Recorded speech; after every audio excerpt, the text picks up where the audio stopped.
The holiday seasons are upon us once again, and nothing brings us closer together in Eastern North Carolina like a home-cooked meal. However, there are many hazards that go along with cooking in the home. I'm Lieutenant Brandon Smith with the Red Oak Fire Department. Today I'm going to talk to you about holiday cooking safety.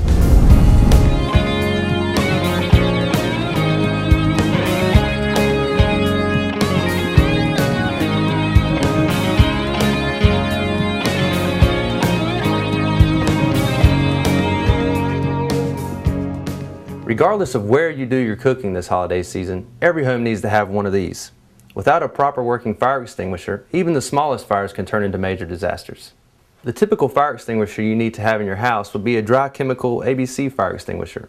These fire extinguishers are made for any type of wood, paper, or electrical type fires that may occur in your house. When using a fire extinguisher, it's very simple. Just follow this acronym: PASS. Pull, aim, squeeze, sweep. You first pull the pin, aim the nozzle, squeeze the trigger, and move the fire extinguisher in a sweeping motion. Your fire extinguisher should be kept in a centralized location that everyone should be made aware of. Usually under the sink in the kitchen is a great place.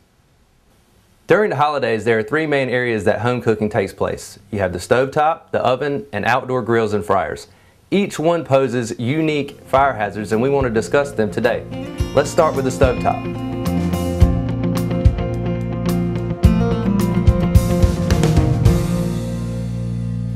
The vast majority of your holiday cooking takes place in the kitchen, specifically on your stovetop. Now, the stovetop is very safe and very convenient, but it does pose some fire hazards. Any recipes, cooking boxes, or any paper products need to be kept clear from the stovetop. If any one of these items touches the stove, it could catch on fire immediately. The second thing you want to remember is to keep your burners clear of grease and dried up food. Anytime these items cake up, they can pose a fire hazard. Lastly, you want to avoid overspill. The best way to avoid overspill is to monitor your cooking at all times. Try not to leave the kitchen. If there is overspill, turn the heat down and clean it up immediately. The built-up food can pose a fire hazard. Despite our best efforts to cook safely during the holidays, accidents do happen. And in the case of a small fire, here's some tips we can give you to help put it out. In case of a stovetop fire, the first thing you want to do is remove the heat source by cutting your burner off. If the fire is contained to the pot that you're cooking in, simply place a lid on it. This will help extinguish the fire by suffocating it. If the fire has spread outside of your cooking pot and onto your cooking surface, the best thing to use is a fire extinguisher. If for some reason you don't have a fire extinguisher, self-rising flour spread over the flame can help extinguish it. Never under any circumstances pour water on a grease fire. This will only spread the fire and make it worse than it already is. Ovens are typically a pretty safe way to cook. But much like stovetops, if not cleaned and regularly maintained, they can pose safety hazards of their own.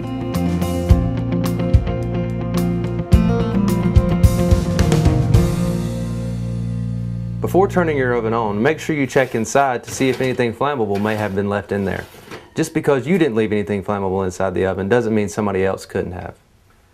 Regularly clean your oven. Over time, built-up food and grease can pose a serious fire hazard.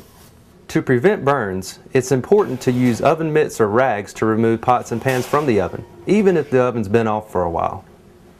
If you experience a fire in your oven and you do not have a fire extinguisher handy, close the oven door, turn the oven off, get everyone out of the house, and call 911. A more recent holiday tradition involves cooking outdoors using deep fryers. Now, deep fryers make for some tasty treats, but they pose some serious fire risk of their own.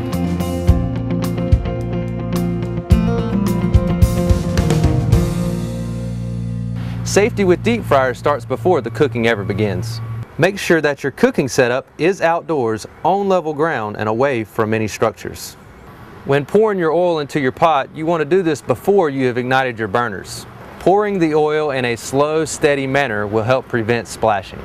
When lighting your burner, be sure to use an elongated lighter and stand away from the burner. You never know when gas may have built up and create a flash. A newer, safer method involves using an infrared fryer. Infrared fryers do not use oil, which can help prevent burns. When using your deep fryer, never overfill with oil. Keep in mind the food you're going to be cooking is going to take up space in the pot. Be sure to use oven mitts or rags when handling your deep fryer pot. The handles may not look warm, but they can burn you. Try to keep your grease between 350 and 400 degrees. Check your temperature often. Never place frozen or overly wet foods into boiling grease. Always use dry, thawed food and place it in slowly to avoid splashing. As demonstrated here, not following this rule can be potentially disastrous. And in the event of a fire, the first thing you want to do is remove the heat source by cutting your burner off.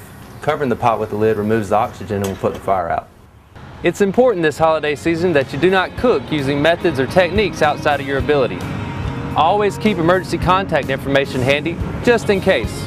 With a little thought and preparation, you can have a happy holiday. And no matter what your cooking method is this season, always make safety the #1 ingredient.